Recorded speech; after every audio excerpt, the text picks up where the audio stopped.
Hey everyone, doing a little commentary over a Dodonpachi Daioujou Black Label 1-all I got on the M2 port a little while after I got it. So before we get into it, I guess I'll just talk a little about sort of like my general thoughts on the experience of clearing the game and sort of my history and experience with shmups. So I've been playing shmups for a little over 2 years, but for the most part, it's pretty much been Toho and not really anything like too tricky either, mostly just normal 1CCs. But during the tail of this end of this summer, I got pretty into cave games, specifically, started with Mushihime and Dodonpachi Daifukatsu, otherwise known as Dodonpachi Resurrection. And this was kind of a game that I had my eyes on for a while. It's definitely seen as like a legendary game that's like pretty up there in difficulty. So I felt like this was really my first landmark clear, and it's an achievement that I'm pretty proud of. So I started dabbling in this game around, I think, October or November of 2023. I was doing it alongside my main efforts, which was trying to clear Daifukatsu Black Label. And I remember really struggling with it because I was using a lot of routes that I felt like should be consistent, but I myself wasn't consistent at executing them. So I was playing Daioujou on the side sort of to relieve the frustration of, slamming my head against the wall and feeling like, oh, I could just do it if I was, a little more consistent, like a little better at like executing my own strategies. And playing Daioujou and like seeing where I could like mess up in that game and like sort of comparing it in my head to like Daifukatsu's Black Label really helped me get back in the right mentality for, approaching Daifukatsu's Black Label in a more sort of measured, like safety based manner. Uh, and so I really made it my main game after I beat Daifukatsu's Black Label sometime in November, I believe. Yeah, and I've been working on it since, and I came out with the clear. So overall, I'd have to say the game is pretty challenging, and that's mostly owing to how EX gets a lot less resources than I'm used to in just about every other shmup, right? Getting one bomb for your first life and two for every life after that, assuming you don't screw up and die with the hyper. Managing that throughout the course of 5 stages, especially with, cave stage 5, is pretty tough. But I think coming from Daifukatsu's Black Label and like all my other shmup experience, it was a very manageable experience. As long as you have the patience to work out the routing for stage 3 and onwards, I think it's a very fair shmup. I think there's like very few things in the game that feel like they're unjustly stealing resources from you, like the stage 4 railways. But we can talk about those more when we get there. That's all I really had to say before we start the run, so without any further ado, let's get right into it. Yeah, okay, so as we hop into the game, I just want to talk really quick about the scoring system and how chaining works, which may seem a little odd for a video of a survival 1-all that doesn't really score that highly. But since you do get 2 extra lives from scoring, because it is a cave game after all, I feel like it is important to try to at least do a little scoring just to make sure you can get them consistently before the end of the loop. So the main factor of score in the Dodonpachi series overall is chaining. So you can see I'm building this hit counter at the very top left. It's in the triple digits right now. And right above that chain counter, there's a rainbow bar that's either filling up or just constantly going down. And so that's the hit count and the chain timer. So the chain timer, is constantly draining unless you're killing something or hitting something with your laser.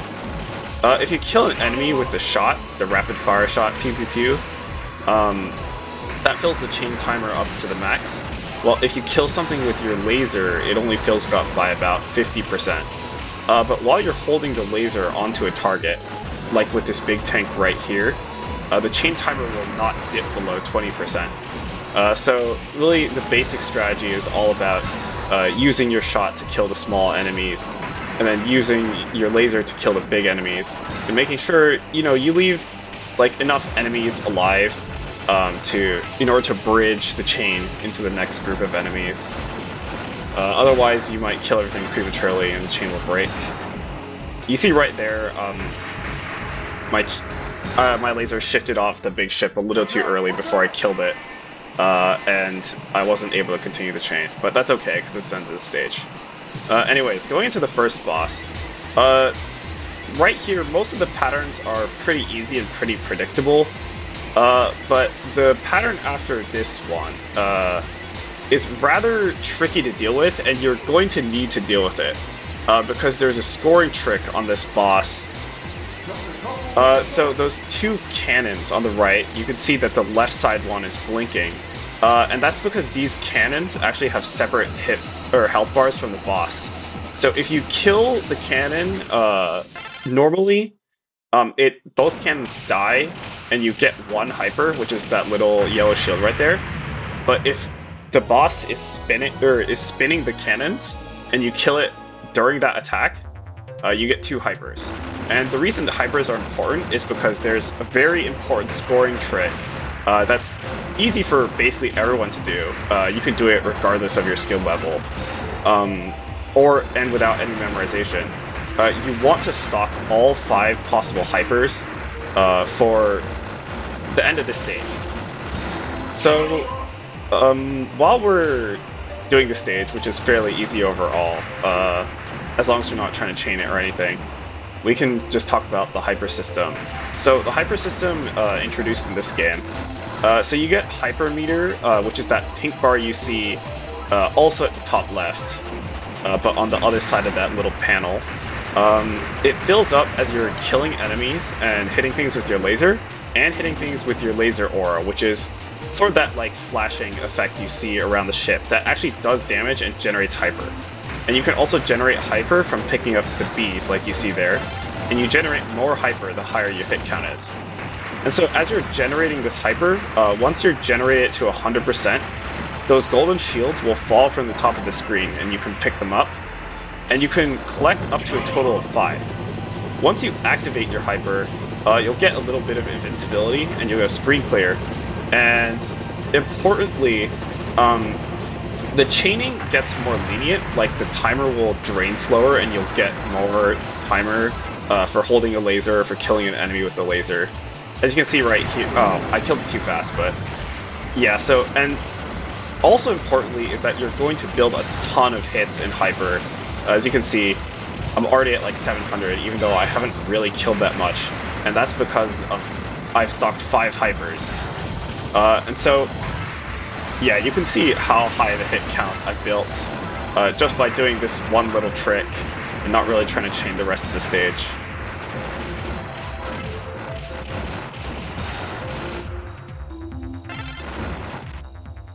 Another thing I should mention is that using a hyper increases the speed of bullets while you're in hyper. So a lot of boss patterns in particular get extremely dangerous while you're in hyper. And another thing is that it raises the hyper rank. I don't know if you can see it easily, but there's a little widget on the left side of the screen that displays hyper rank, and it's at 6 right now. Hopefully that makes it a little easier to pick out. And whenever you activate a hyper, it increases by the number of hyper you activated. And it permanently increases the speed of bullets after a little while, even when you're outside of hyper. And you can decrease it by doing a bomb while you're in hyper, or by dying. So you saw there, I bombed while I was in hyper, and it decreased the hyper rank from 7 to 4. So I'm going to be doing like a few little tricks. Actually, there's only one more instance of it left that I do on purpose, but little tricks like that allow you to manage that hyper rank and prevent the bullets from getting too fast. So we're going to stage 3, and this is the point where I like stop thinking about like you know, doing hyper rank management or like chaining, and really just start focusing on the survival routing because it's going to get tricky from here on out. Here's the first big piece of survival routing. I go right to bait the tri-spread Zakos to shoot right, go back to kill the big ship, and then go back again to kill the gun turret. And these gun turrets are fairly nasty. They got me a lot while I was starting out, you know, with this game. Because the spread shots they shoot are not that large, but they're pretty fast, and they actually dominate a lot of the screen, especially vertically. So, heading into mid-boss right now, the easiest way to deal with this is to just point blank it with the hyper and bomb it. This might seem a little weird if you haven't played this game, because why would you waste a bomb just to do that? But there's a bomb carrier coming up right now. We're going to pick up that bomb and get right back to full capacity. This part is very choreographed. It really revolves around these three groups of enemies. So those little Zakos that shoot the red shots, this big ship enemy that shoots this spread shot, and then these big... God, I don't know what these are. Let's just call them satellites.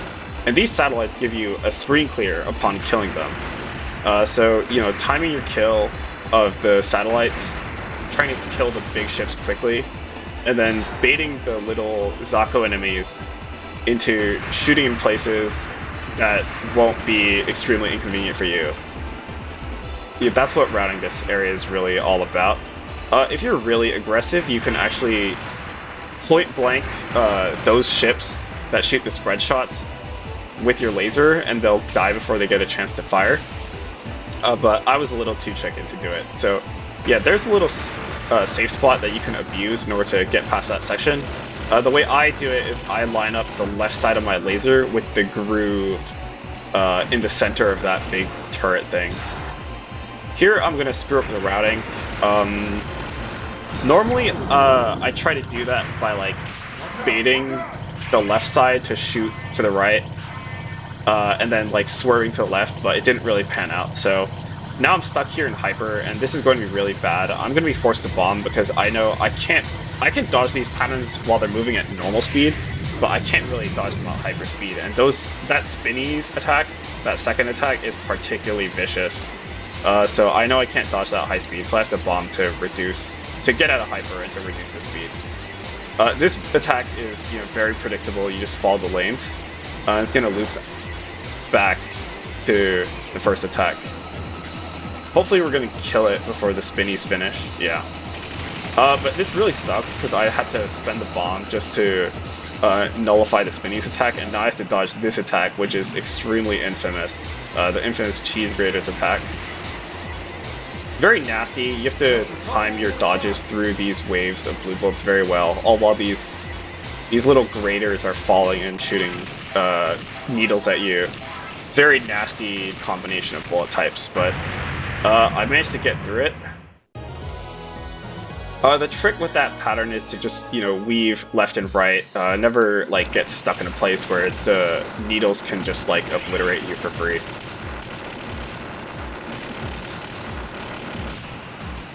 So going into stage 4, the early part of the stage is really mostly dominated by these cannons that shoot these lines and then shoot this blue ring, and then these really fast Zakos that shoot a wave of needles at you. Both very annoying in tandem. Ideally you want to speed kill the cannons so that they can't shoot this little ring pattern, or you can also misdirect the cannons to shoot that ring pattern in a way that you can macro dodge, but I sort of chicken out here. I didn't kill everything fast enough, so I was just forced to micro dodge in between the rings, which is also okay, but it feels a little bad. You know, it's sort of dangerous. You can screw up the micro dodge really easily, especially if you're like not playing at peak condition. So here we're coming up into the big tank section. These tanks like ride on rails, holding a bunch of enemies on top of them, while also shooting out of the cannons on the left and right. And the tanks, the big tank's hitbox doesn't become vulnerable until every other enemy on the tank has been killed. So you want to find ways to, like, you know, speed kill those enemies. And one strat that I sort of employ here is to sit on the tanks so that the enemies on top of them don't shoot at you. But depending on what else is on the screen, it can get pretty dangerous, so you want a route to kill everything quickly. Here I do a little roundabout, or around the world dodge that seems to be the easiest way to handle that section, honestly, because it doesn't require you to kill that much of the enemies on screen. You can just come back around and kill them later. Here is also a very dense section, so we're going to, do some very easy chaining and try to build up a hyper in preparation for the stage 4 mid-boss. And you can see it drop right now. You build hyper faster, the bigger your chain is. So that's a pretty important factor. You don't want to drop your chain in that section unless you already have a hyper. Normally this boss goes down very easily in a single, this mid-boss goes down easily in a single hyper, but I kind of screwed up the routing there. To get this hidden 1-up, you have to kill both of the side cannons and then the boss, and then the center, and you can't kill the center with a bomb. You can damage it with a bomb, and you can kill the sides with a bomb, but you can't kill the center with a bomb. But having a hyper in stock makes it fairly easy to do, so... Here we got the infamous rail cannons. This part is particularly nasty because these cannons start in a random location. You can see I died there. A trick you could use to get around these cannons is these red walls look dangerous, but you can always dodge to the side. However, the Zako that are just hanging around can make it really dangerous to do so. So the best strategy to do it consistently is probably to just plan around where the Zako are going to be. But to be honest, I just kind of accepted that I was gonna have to use a resource on it unless I wanted to try routing it with all the different possible variations of the rail cannon. And here you can see again that being in hyper sort of bit me in the ass. I can't dodge this pattern at hyper speed, even though it's fairly easy on normal. And yeah, here the nerves really kicked in. I got flustered and killed by this pattern, which is pretty nasty, especially because I was holding onto a bomb that I was supposed to be saving for this pattern, which is extremely nasty, and I pretty much try to never dodge it. Definitely one of the nastiest things you can see in the first loop. Here you cheese this pattern by sticking on one of the two sides. That actually off-screens the other shooter and prevents them from shooting those blue spirals.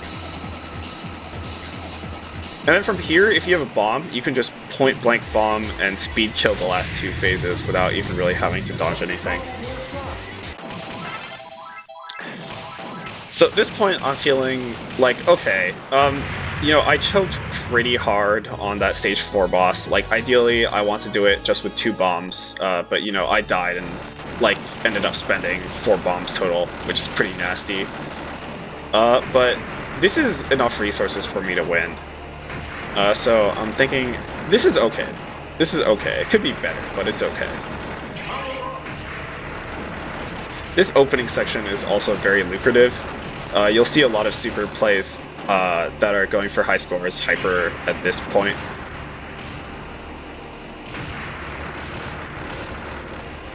Here you definitely need to start on the left and start killing all these big tanks straight away. You can actually leave one of them alive in order to prevent this Zaka rush from spawning. But I actually didn't know about that until after I did this clear. Here it's the first mid-boss. This is a clone of the stage 4 boss of Dodonpachi. And I did that little trick where I cheesed it by baiting it to the top of the screen using the hyper invincibility. Which makes dodging those lasers pretty much a non-issue.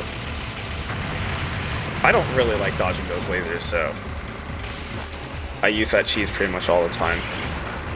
And here we're coming up on the honeycomb section, which is honestly probably the hardest section of the game. All of these enemies are these little spinny enemies are extremely nasty, just because they spawn wherever the hell they feel like it, and these needle storms are extremely dense and take up a ton of space. So this section is really all about killing these big B enemies successfully, and then making movements that bait these spinnies into sort of shooting the way you want and creating a gap. There was a gap there, but I failed to find it in time. The nerves were getting to me, so I was just like, okay. It's okay if I die here. I've definitely got enough resources to win, as long as I don't choke the last section horribly. This mid-boss is fairly easy. You see I sat on top of it for a little while before it starts shooting it in order to deal a bit more damage. Here I got pretty unlucky. That little aimed shot blocked off the exit, so I was forced to hyper in order to preserve my life.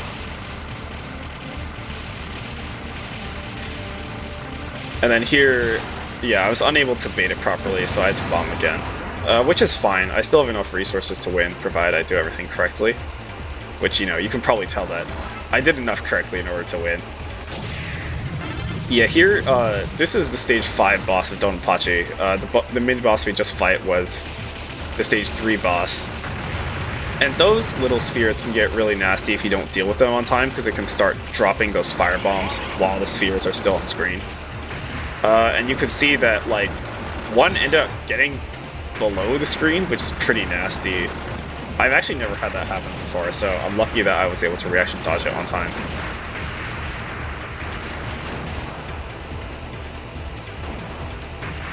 Yeah, this section, I screwed up. You're supposed to, like, start on the left so you can... Or actually, no, I think you start on the right and, like, try to misdirect the big shots.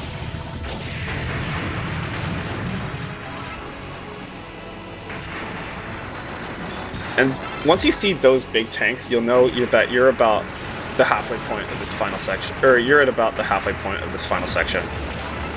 So I'm feeling pretty good. I've still got 2 lives in stocks and a hyper that I can use, which I use right there because I'm a little too chicken to try to wade through those bullets, which is, you know, totally fair. I've pretty much got nothing to lose if I just hyper here.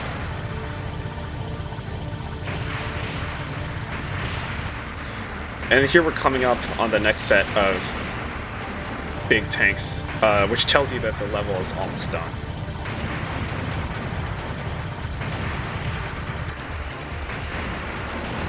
The final obstacle here is these pairs of ships that you'll probably recognize from stage 3, but the red pattern they're shooting is slightly different. And so you can get cornered pretty easily and be forced to spend a resource, but somehow I managed to make it through without any. Okay. This is the final boss, Koryu. Overall a very manageable and fair final boss.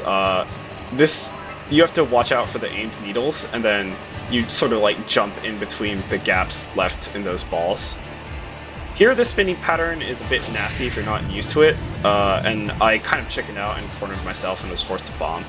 But as long as you make sure to dodge only one of those rings at a time, don't let them overlap, it's a very fair pattern. This pattern is really nasty. It kills even super players, so you know how bad it is. Yeah, like you can just get randomly walled there. Very nasty pattern. I'd recommend like planning to spend resource on it. This pattern, you either macro dodge out of the way if the gap is too small, or you micro dodge. And I macro dodged when I should have micro dodged, and it fanned out a little too far, and I was forced to bomb it. This final pattern is static, so you can route it the same way every time. Ideally, you want to start the route as close to it as possible, so you can point blank it with your laser aura and do as much damage as possible. And it should be pretty consistent as long as you have a bomb here. And that's pretty much the clear. So yeah, just some final thoughts on the game to wrap this video up. This game definitely deserves the masterpiece stats that's garnered over the years. Big part of this is definitely, I mentioned this earlier, but mostly being like difficult but fair, but like, you know, having just enough unfairness in that mix that everything feels distinct and like noteworthy. And of course the visual design really helps in making everything distinct too. Those, you know, dark, moody backgrounds contrasted with those bright bullets and all the enemies rushing you. Another thing is that playing an EX shot type feels extremely rewarding. Maybe like top 2 favorite shot types in a shmup alongside, you know, Ketsui's Tiger Schwert. It feels great because you're just like consistently rewarded for your routing because, you know, you have fewer resources to work with, but you're rewarded with a fast, powerful ship that does everything so well. It's almost certainly the best ship for scoring, but, you know, I think any ship can go for a 1-all. So, just mess around, see what you like. I definitely recommend trying an EX shot though. Yeah, definitely a must-play game. Even if you can't get the M2 port, because you don't want to like import from Japan or like make a Japanese PSN account. Uh, Try it through emulation. MAME, FB Neo. Definitely a must-play game for anyone who is even remotely interested in shmups, and particularly bullet hell shmups. I'm gonna have to make a few Toho fans like play this by force. But yeah, that's pretty much all I have. Thanks for sticking around this long, and I hope to make more of this type of videos in the future. Working on Ketsui clear, so hopefully that'll come out soon. Thank you all for watching. See you next time.